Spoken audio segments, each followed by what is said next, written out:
Alright guys, so I was chatting with the boys in Discord and we got chatting about like video quality stuff and everything. I mean, I've been having a little bit of a issue the last few days with the Apple renderer and stuff, even though I use like After Effects or whatnot.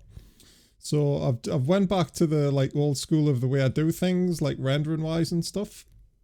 And a couple of the lads in Discord were asking us how I did it. So I thought, well, why don't I show you guys like my entire workflow from like sort of start to finish, right? And I'll go over all me desktop settings, me After Effects stuff and all that. So I just want to preface before we get started into that obviously I use After Effects, which is not really like something you want to be editing with all the time. I just use it because that's what I've used for years and I'm pretty quick with it, right? And I'm pretty comfortable with all that type of stuff. But I do recognize it's not the best if you're like trying to just get into editing and stuff. What I would recommend is something like DaVinci Resolve, that's free, or like Adobe Premiere, because that's like the light version sort of thing, more editing friendly, if you like. So yeah, let's just bounce into it. We'll start off with the Shadowplay settings and everything, or the Nvidea shares it's called now. So let's just boot up the experience here, because there is a couple of little tricks you can do to this. So my resolution is a 1080p screen, just to let you guys know. We'll hit the settings here, hit done. So the record, obviously we're recording now, right? It's only a 1080p screen, but what you can do, you can actually select like 4K or whatever, or 2K or whatever that is, 4K.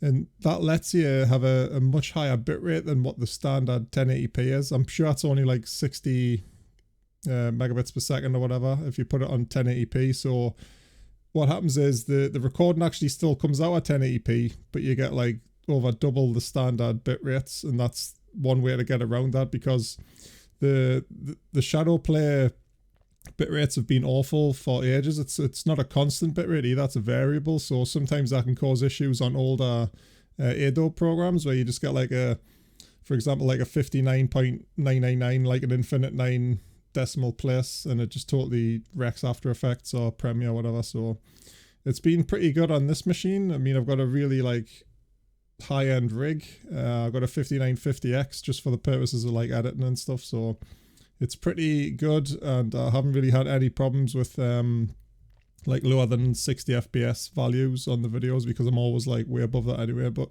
if you've got an older system, just keep that in mind, and if you are struggling, just drop it down to 30. You know, it's absolutely cool. There's ways to make 30 FPS look really nice as well. But yeah, that's the Shadowplay stuff done there. Let's just close that. Next thing I've got, you'll probably notice that the vibrance or the saturation's pretty high on my videos and stuff. That's been a thing I've done like in post for a long time.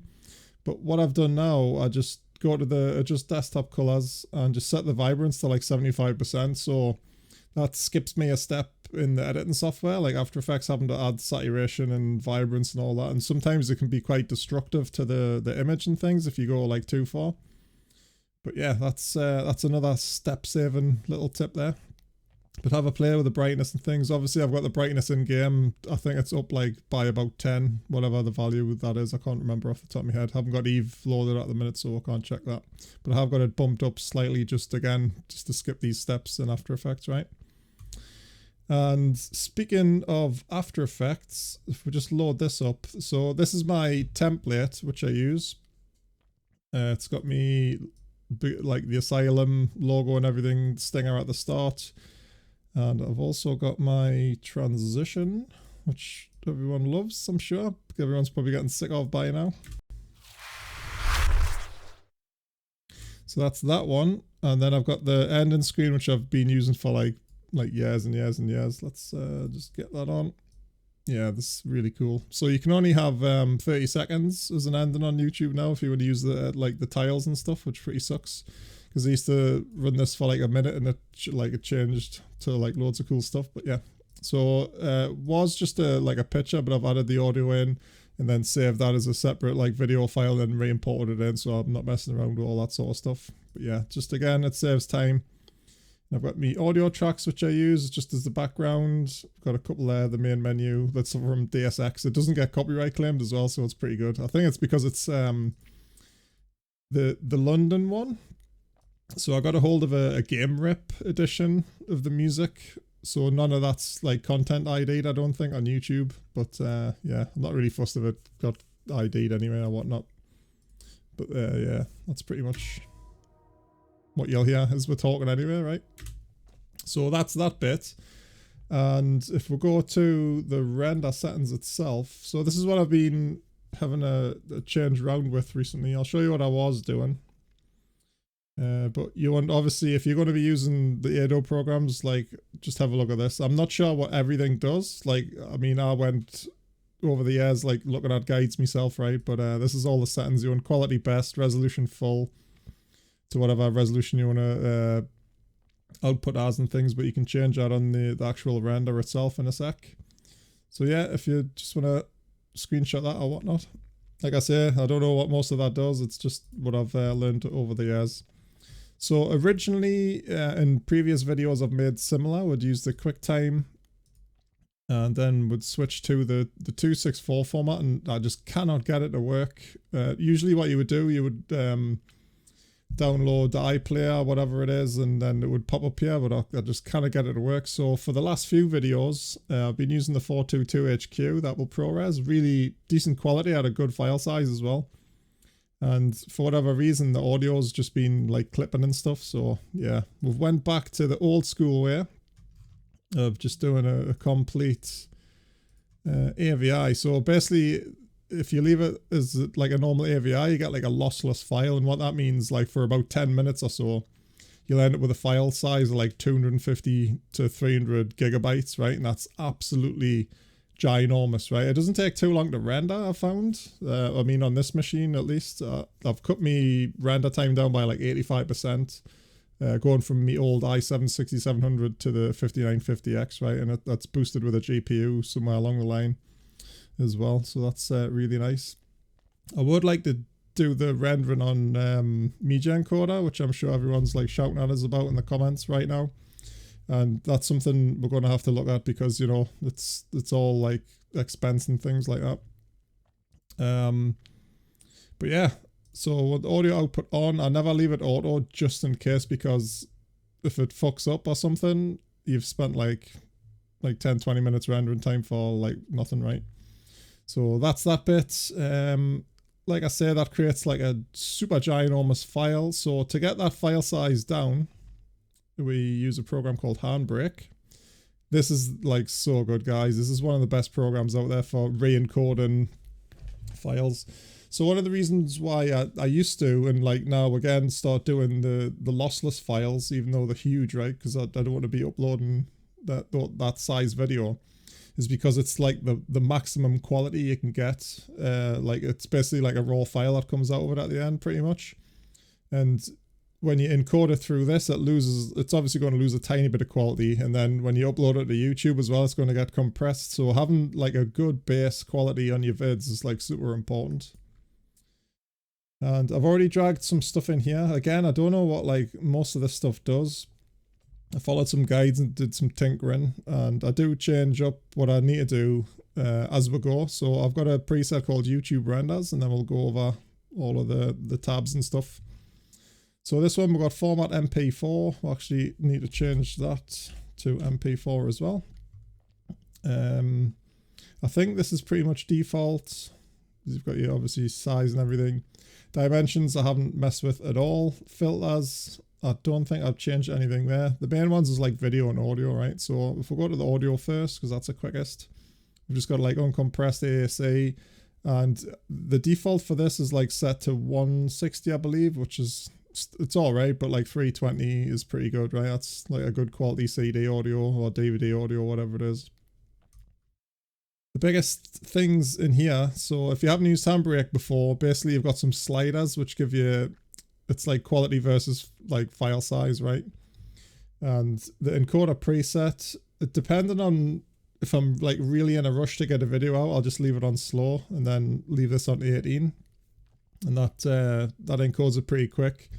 But if like for that Kiki video that I uploaded yesterday, because I just left it on overnight, I had it like at very slow, and I had the quality at about 15. And I can't remember how much long it took. It didn't actually tell us on the bottom once it's done, but it was like a couple hours or whatnot. But again, I was in bed like fast asleep, so the standard thing I would normally use is this. So you got constant quality 18, encoder presets slower, but like the slower this is, the better it comes out, right? And the smaller the file size and things. So that's something to keep in mind. But again, if you're like mega excited just to get your video out there, it's like, yeah, good settings then. So the video encoder actually using the 265. Or you could use the 264 if you haven't got that option. I'm not sure if this is like a GPU thing or not, but yeah, this is what we got recommended to use. And oh, there's actually an NVENC setting there as well. Didn't realize that. Might have to test it. So 265 or 264 if you haven't got that. These settings, make sure the frame rate's like at a constant, right? Because you don't want YouTube like picking up like a 30 FPS vid when you've put like a 60 FPS vid in there, right? If it's got variable frame rates and stuff. So that helps that. But yeah, again, I don't know what much of this does apart from these bits which we need to know, right? So that's that. We'll hit the encode. And that's, for example, the Kiki vid from yesterday. Oh, just hit the mic there, sorry. Was 254 gigabytes, and the final product after this was only 664 megabyte. So you can see it's just like a massive reduction, right? And it took like literally 10 minutes to upload. So you save time doing that, I think, and you get like a really good quality out of it still. And Moth, who we're actually making this vid for, was praising us a bit for the quality and things. And really, when I look back now, like I think it could still be better. Like what I'm hoping to get is a bigger resolution screen. I've had a 2K one in the past, so we can push them bit rates even higher and get working.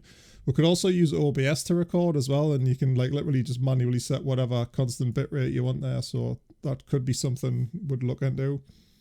And one of the big things about recording and stuff's always been file sizes, but I think these days, guys, like everyone's got massive hard drives. I mean, I've got a Gen 4 M.2 in this rig, and it's just absolutely insane for recording on. So like I've just got everything. It's like a 2 terabyte Samsung, and it just absolutely flies. But previously I've had dedicated recording drives, like for, I mean, especially for Fraps back in the day, the files were like crazy big for them. But the file sizes, even if they're going to be like a few gig or whatever, it's only a few gig, isn't it? No one's like really struggling for space, I don't think, these days for recording stuff. But yeah, Shadowplay is really good for like good quality and file sizes and things. And last up, I've got my template for the my thumbnails and everything. Not really important for this vid, but I just thought I'd show you, you know, how like quick it is. I've got all my text like layered where I can change it. And I've got like tons of stuff. I've got all the pictures of the T3 things, all pretty much the same, done in Jitter. So yeah, if I need to use them or copy them or whatever, I can keep them in here. And that goes all the way back to like literally 2007 or something, or 2006, whenever I started making vids. And we started using this format for the thumbnails, right? So yeah. But I hope that was a little bit informative, guys. Any questions or anything, you know, just give us a comment or get in touch with us in game. Feel free to join the Discord, which I will drag over here right now so you can check it out. And yeah, so Rambo asked for the vid, or Moth, and yeah, I think he's going to give us 10 Drogas as well, so wink wink. We'll make a PvP vid out of that, because I'm pretty sure he's space rich. But yeah, thanks for joining, guys, and I'll see you guys in the next one.